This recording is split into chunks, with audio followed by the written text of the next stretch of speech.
Pabst presents The Great Gildersleeve. The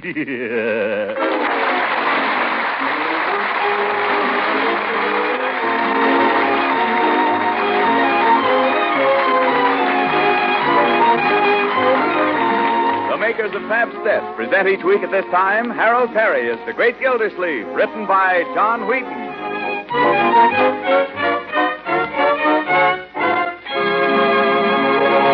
We'll hear from the Great Gildersleeve in just a moment. Homemakers, when unexpected guests stay for dinner or between meal refreshments are in order, are you equal to the occasion? Well, whether the occasion calls for just a snack or for the main dish of a hearty meal, you'll find Pabst is mighty handy to have around. You see, Pabst is the delicious golden cheese food of 100 different uses. Pabst slices so neatly and spreads so easily, it's grand for sandwiches or appetizers, or to serve with fruit. Pabst makes luscious, smooth cheese sauces that turn vegetables, leftovers, or chicken or egg dishes into real party treats. Pabst is just right for cheese omelets, rabbits, or soufflés. Yes, and Pabst is nourishing. It's a fine energy food and easy to digest. So always keep a package or two of Pabst on hand. Whether your dealer has it in the convenient round, flat package. Remember, just ask for Pabst. Pabst-ETT. Pabst, the delicious golden cheese food of 100 uses.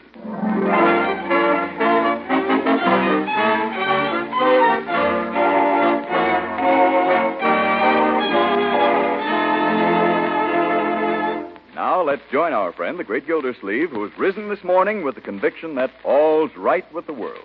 After a warm shower, a half-dozen knee bends, a brisk shave, and a hearty breakfast, he stepped out onto the front porch to enjoy a cigar and survey his property.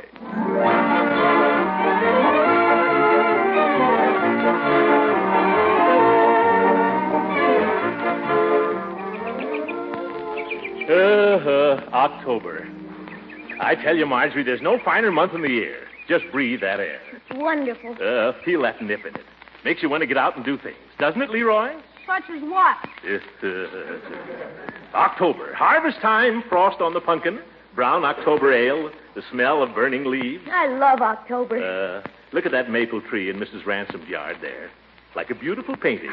Uncle Mort, I believe you'd like any kind of a tree if Mrs. Ransom was sitting under it. She is? Where? I was speaking figuratively. Oh. Well, let me reiterate, Marjorie, that Mrs. Ransom to me is nothing but a neighbor. You believe in the good neighbor policy. If we were discussing trees. Look at our own lovely elm. Look at the color of those leaves. Oh, it's glorious. Yeah, and you know what's going to happen to those leaves? They're going to fall on the ground. That's the first law of nature, my boy. Yeah, and I'm going to have to rake them up. That's the second law. I hate trees. Leroy, never let me hear you say that about a tree. Okay, I think I'll go over to Piggy. Did you ever stop to consider what a wonderful thing a tree is? Leroy, I asked you a question. Did you? No, Unc, but I'll do it the minute I get back. Come back here. You do what? What you said? You weren't listening. I'm listening, Unc. Only Piggy's waiting for me. We're going to dig a fort. You dig a fort? You can do plenty of digging right here, Leroy. Just stick around. I have something to tell you. Both of you. Uh-oh. What is it? Well, I bought a tree. Huh? You bought a tree? Certainly. What's so amazing about that? Everybody ought to have more trees. Why, one of the happiest recollections of my childhood is an old cherry tree we had in our front yard at home. I fell out of it once and broke my arm. You must have had a jolly childhood, Uncle Mort. Yeah. What wouldn't I give to be back there now? To be a kid again. And break the other arm. Yes, sir. There are two things every boy ought to grow up with. A dog of his own and a cherry tree. Do you mean that, Unc? What? About the dog? No, but I mean it about the cherry tree. The tree I bought was a cherry tree. How did you come to get sold this tree, Uncle Mort? I didn't get sold it. I bought it of my own free will, fully dressed and in my right mind. Well, where are we going to put it?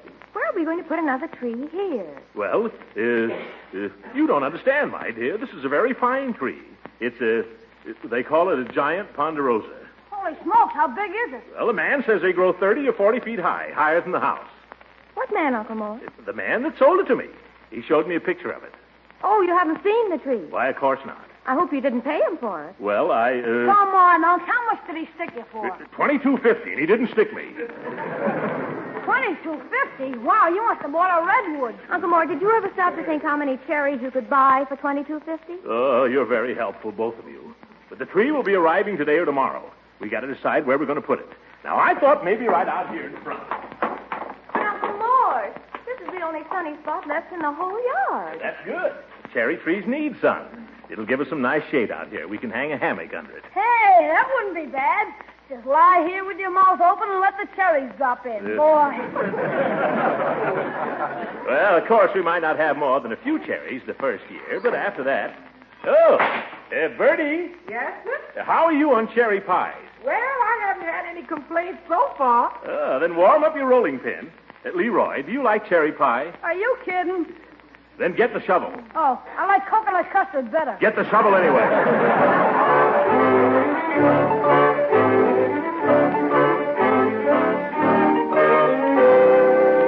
Hey, young, have a heart. Isn't this deep enough? Why, you've hardly scratched the surface there, Leroy. That isn't deep enough for a geranium. Gosh, I've been digging for half an hour. Here, give me that shovel, Leroy. I'll spare you. Yes, you show them how it should be done, Bertie. You got to put your foot on it and give it the old heave-ho. Yeah, that's right, Bertie. Heave-ho.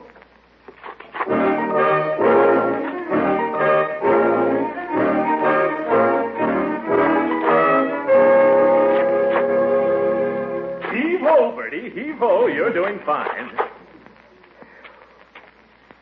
I'm going to have to stop pretty soon, Mr. Gildersleeve, and get lunch. Is anybody hungry? I'm not. Well, don't you think it's deep enough now, Uncle Mort? It's up to her waist. Well, you've got to remember, my dear, this is no two-for-a-nickel cherry tree. This is a giant ponderosa. Yes, I know, Uncle And Mort. these things have roots. They've got to spread out. Heave-ho, Bertie. Looks like I'm dug in for the women here. Heave-ho!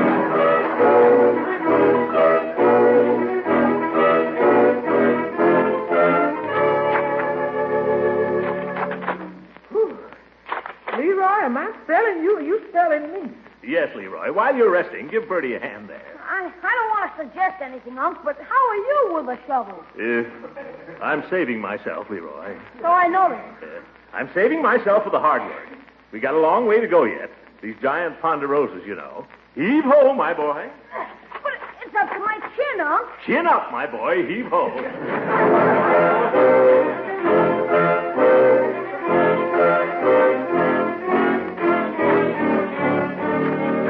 Mr. Gildersleeve, you up there? Yes, Bertie.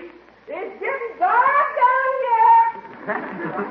You don't think maybe we can down for our mother?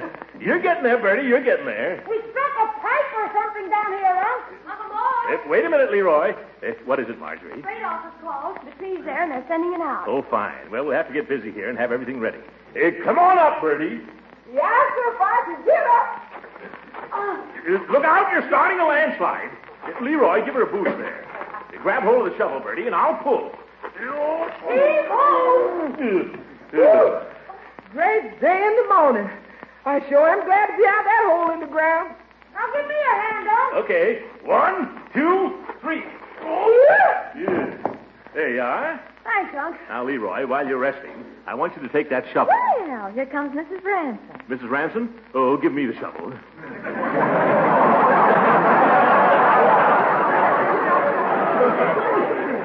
Don't tell me you're going to break down and go to work, Unc. Go dig your fort, Leroy. Give me the shovel. Good afternoon, Mrs. Ransom. Lovely day. Just glorious. Hello, Leroy. Hiya, Mrs. Ransom. Marjorie, honey, you're looking just sweet. Thank you. Just doing a little landscaping here. I saw you out the window, and I declare to goodness I was just consumed with curiosity, so I came right over willy-nilly. Well, glad you did. Where's Willie? Careful, don't fall in that hole there. Oh, why, Throckmorton. Mr. Gildersleeve, did you go and dig that great big hole? Well, I had a little help. A little, he says. Well, it's a lovely hole. But what are you going to do with it? Make a swimming pool? No, we're going to plant a tree. A tree?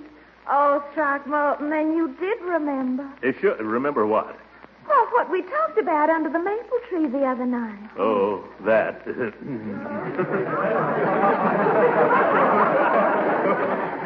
I love trees. Don't you, Marjorie? Yes, you can't go wrong with a tree.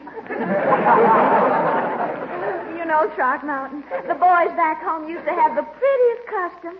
They used to carve the girls' initials in the trees. Sometimes they even put a heart around them with an arrow through it. Silly, isn't it? Leroy, go dig your fort. I'm getting to like it here, Unc. Hey, here comes somebody else. Looks like Mr. Peavy. It is. Hello, Mr. Gildersleeve. Hello, Peavy. Doing a little digging, I see. Yes, doing a little digging. That's nice. I do a little gardening myself when I can. Peavy, you know Mrs. Ransom? Oh, yes. Yes, Mr. Peavy and I are old friends. Yes, I had the privilege of selling Mrs. Ransom a backbrush a few days ago. How's it working out, Mrs. Ransom? Well, I hardly know that this is the place to discuss it, Mr. Peavy, but it has a tendency to tickle. Well, they come that way from the factory.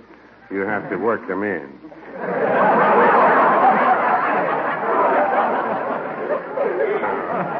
Mr. Stevie and I have one of those brushes. We've had it almost 10 years, and we think the world of it. We wouldn't part with that brush for almost anything you could name. Yes, well, I'm glad you're happy with it. Hey, Unc, here comes the old goat. Leroy, that's no way to talk about Judge Hooker. Hello, Gildy. Hello, you old goat. Mrs. Ransom. Oh, my, this is an unexpected pleasure, Judge. Hello, Leroy, Marjorie, Hello. Peavy. Quite a little gathering. What's going on here? Mr. Gildersleeve is having a tree planting. Well, what is this, Arbor Day? I wish I could stay for the ceremonies, but I've got to tend to my marketing. Oh, must you go? Yes, but when I come back, I expect to see a shady bower right where that hole is. Goodbye now.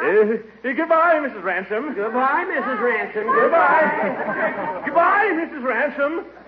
You can have the shovel back now, Leroy. What's the excavation for, Gildy? Are you going to plant this tree or bury it? No. What kind of a tree is it? It's a cherry tree. Any objections? No. Of course, they don't live very long, but it'll probably live as long as you will. Listen to me, you old goat. A cherry tree was good enough for George Washington, and George Washington was good enough for me. You tell him, Unc. Why, every house in this country ought to have a cherry tree. I hope this tree will be an inspiration to you, Leroy, to follow in the footsteps of George Washington. Do you understand what's expected of you? Yeah, you want me to chop it down? You know. Smart kid. He knows his history, Gildy. That's more than you do. Hey, Unc, here he comes. Who? The expressman. Maybe he's got the tree. Oh, no. It would take a bigger wagon than that, Leroy. You'd have to send it out on a truck. All right, up here, though. Oh, he's stopping here. Well, maybe it's still down at the freight office. Maybe they couldn't handle it. After all, a giant Ponderosa at $22.50. Mr. Gildersleeve, gentleman right there. Yeah, something for me? A sign here. Wait a minute. I was expecting a tree. They telephoned me from the freight office. You know anything about it? You sign here. But what am I signing for? I bought this tree from a fellow who came through here a week ago. Sign here, please. All right, I'll sign. But what about the tree? I paid a lot of good money down. If it's all the same to you, I'd like to know what... No. Now you went and signed in the wrong place. I'll have to erase it. Yes, erase it. Well, you got me so darn excited. Now, listen, brother, would you mind telling me... Bottom line, there. The bottom line. Your hand's shaking, Unc. Yeah. Now, would you mind telling me what you're delivering, if anything? Tree. The tree? Where is it? Under my arm. Take it, will you, bud? That little twig? Oh, isn't this awful?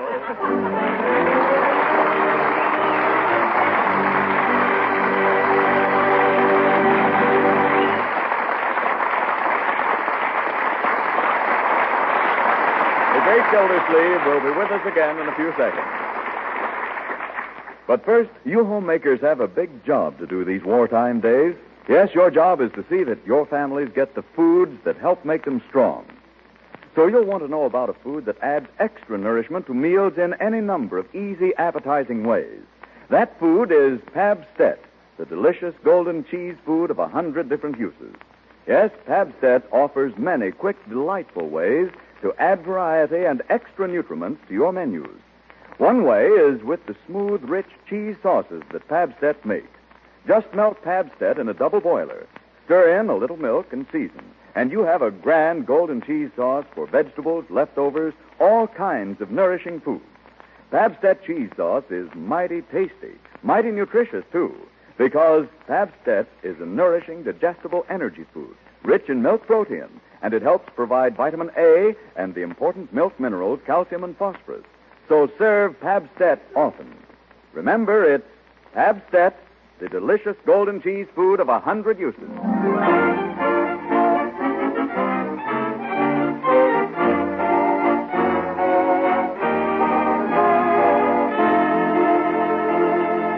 Now let's get back to the great Gildersleeve and his cherry tree. The neighbors have left, and for half an hour, Gildersleeve and his nephew have been filling in the mighty hole they just finished digging. Oh, that's poor Leroy. I knew him well. Never mind the ham, Leroy. Keep shoveling. First we shovel it out, and then we shovel it in. Yeah, that's life, my boy. It seems a shame to fill up a ditch like this, Unc. Would have made a swell elephant trap. Yeah, I'd like to trap the fellow who sold me this tree. If that Johnny Appleseed ever comes through here again, I'll hang him from the top of it. You couldn't hang a midget from it now, Unc. All right, keep shoveling. You know, Uncle Mort, I think this tree's going to live. Oh, really, Marjorie? Mm-hmm. I've been soaking its little roots in water.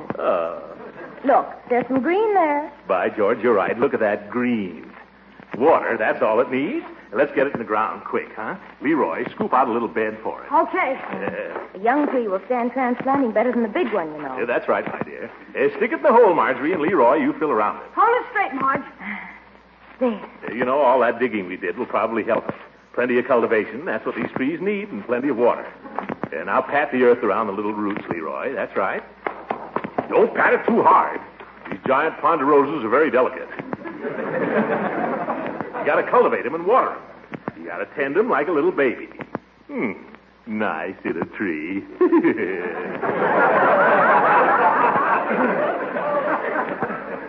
we ought to take it in the house nights to keep it warm. Very funny, Leroy. Go get the hose and drag it over here, will you? We've got to give this a good soaking. Don't you think we ought to use a medicine dropper? A medicine. Go get the hose. Okay. They just like to kid you, Uncle Mort. You are funny, you know. Oh, you too? Let them laugh. We're lucky to get a tree like this for $22.50. Hey, the hose! Well, drag it over here. I can't. It won't reach. This is as far as it'll go. Oh, well, turn on the water. We'll squirt it from there. Here, give it to me. You go turn it on. Don't squirt it too hard, Uncle Mort. You'll knock the tree over. Go ahead. Turn it on, Leroy. It's on. Stand back, Marjorie. Here it comes. Uh-huh. Turn it on all the way. I've got it turned down as far as it'll go. Oh, look at that. Is that guy next door taking a bath again? We'll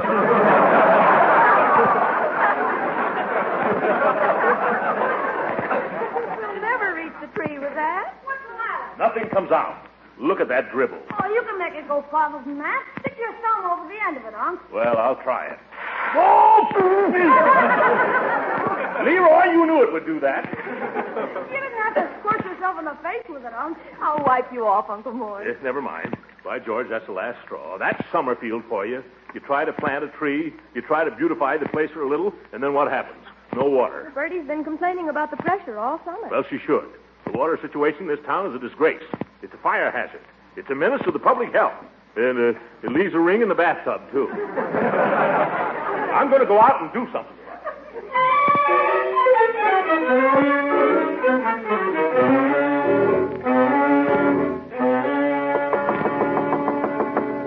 Come on, Hooker, open up.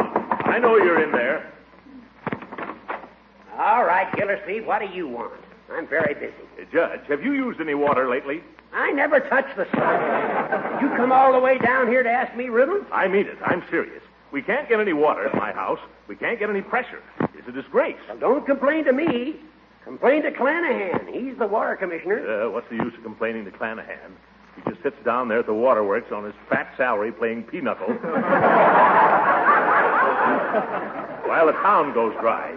The man can't even plant a cherry tree. Well, don't holler at me. I don't play pinochle. That's nothing to do with it. You might at least ask a visitor to come in and sit down, Hooker. I don't want you to come in, and I don't want you to sit down. I'm busy. Now, Judge, look. I've written a letter to the Indicator Vindicator about this situation. You have? And I'd like to read it to you. No. I'm positive it's a fine letter, Gildy, and you must be sure to send it to the newspaper. But if you want to get action with a politician like Clanahan, you'll have to get out and blast. Blast? What do you mean, Judge? You want to get up a petition. Go around and get people to sign it. A petition? You're right. The voice of the people. Oh, that's wonderful, Judge. I'll get up a petition that'll blow his ears back. I'll write a petition that'll go down in history with the Missouri Compromise. Or was it the Mississippi?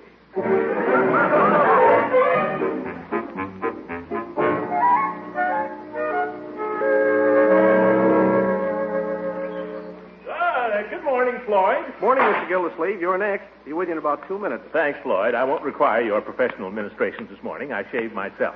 But I've got a little thing here I'd like to have you sign. Well, the wife says I'll sign anything. What is it? You use a lot of water here, don't you, Floyd? Now, I've got a petition. I'll read it to you. Quote, to whom it may concern, we, the undersigned taxpayers of Summerfield, believing that the water situation in this town is a crime and a disgrace, and a stench in the nostrils of civic pride, do hereby petition the town council.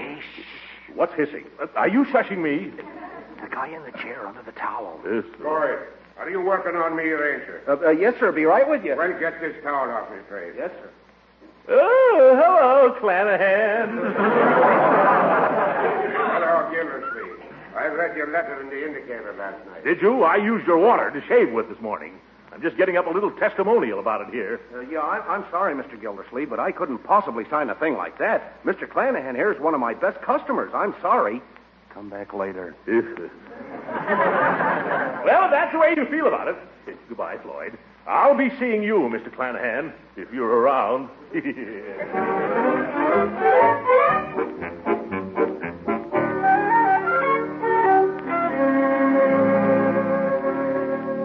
But, Peavy, you know yourself the water in this town isn't any good. It's not even fit to bathe in. Well, no, I wouldn't say that. I bathe in it regularly, so does Mrs. Peavy. All right, it's fine to bathe in, then.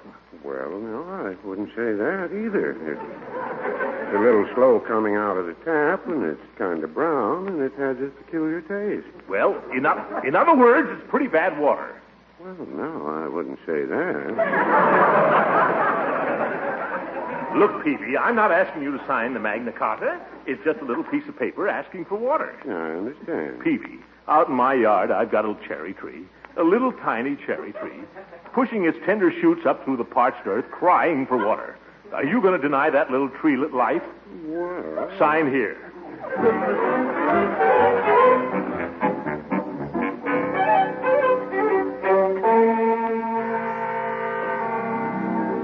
Oh, no, Gildy. I wasn't born yesterday. Look here, Judge. You're the one who told me to get up this petition. Sure I was, but I'm not crazy enough to sign it.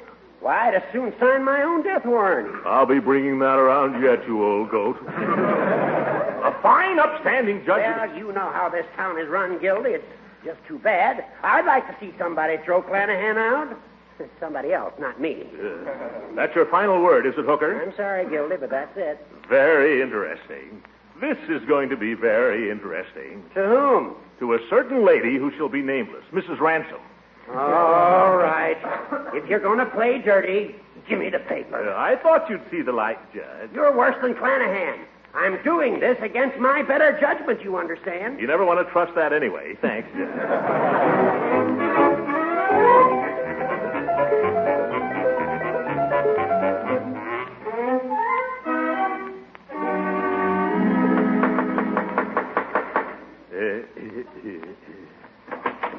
What's wrong, Martin?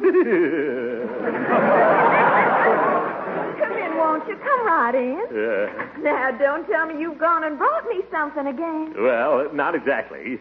I brought you a little paper to sign. Oh, my goodness, I do hope it's nothing legal. Well, it has to do with the water situation. Oh, dear, is it bad? Hadn't you noticed?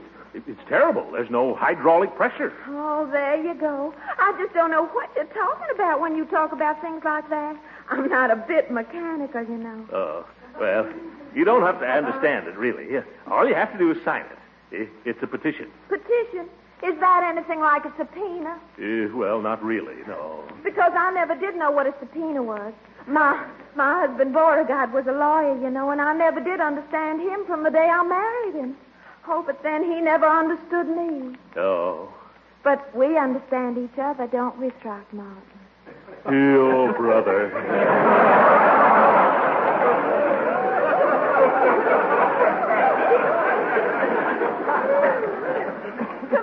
parlor, won't you? Now, don't talk about petitions and pressures and chemistry and all that. Let's talk about us. Oh, well, I'll tell you. I've got to get this petition in before the meeting of the town council tomorrow. Oh, pooh. All you men think about is business. I know, but let's get it signed first, and then we can go on from there.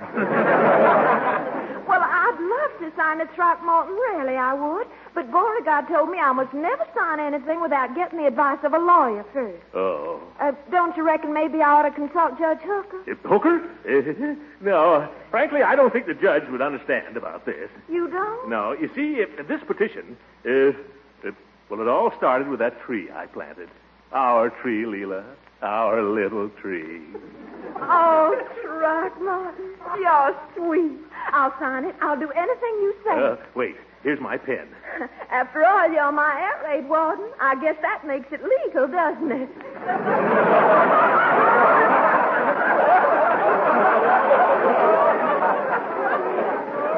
Absolutely. There. To Throckmorton with love from Leela.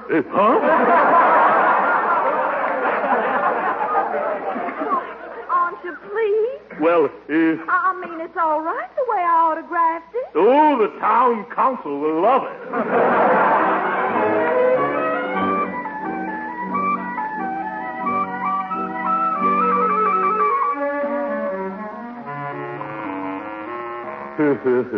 With love from Leela.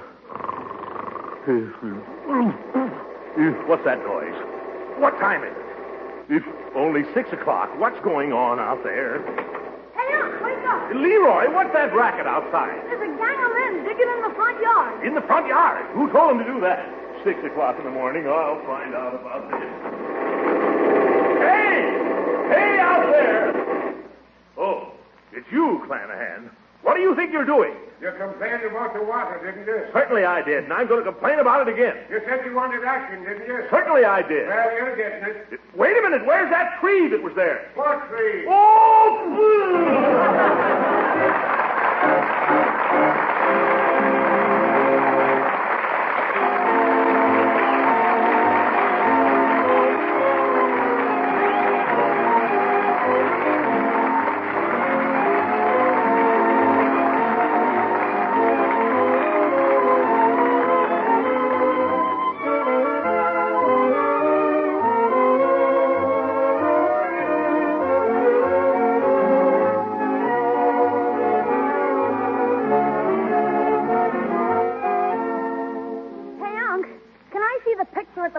Tonight? No, Leroy. What's the picture? Oh, it's super, Unc. It's called Here We Go Again. Here We Go Again? I never heard of it. You never heard of Here We Go Again? Well, I've heard of it now. It's got Fibber McGee and Molly in it. Oh, my little chums. Well. And Edgar Bergen and Charlie McCarthy. Well, for heaven's sake, that sounds great.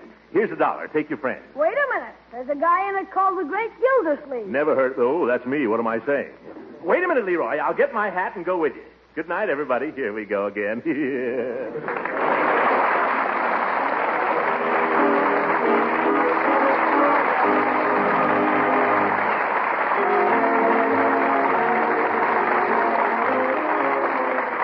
music heard on this program was composed and conducted by Billy Mills. This is Frank Bingman speaking for the makers of Pabst and inviting you to be with us again next week at the same time for the further adventures of the Great Gildersleeve.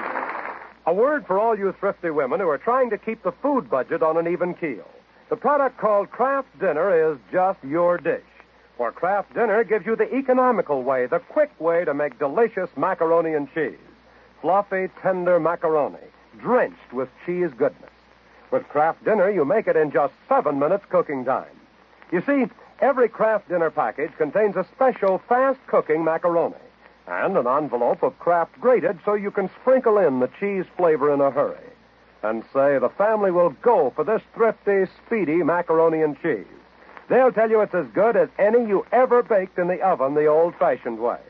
Why don't you get several packages of economical Kraft Dinner tomorrow? Have it on hand in the pantry shelf. A main dish ready in 7 minutes is such a help these busy days. Tomorrow, ask your food dealer for Kraft Dinner. This program came to you from Hollywood. This is the National Broadcasting Company.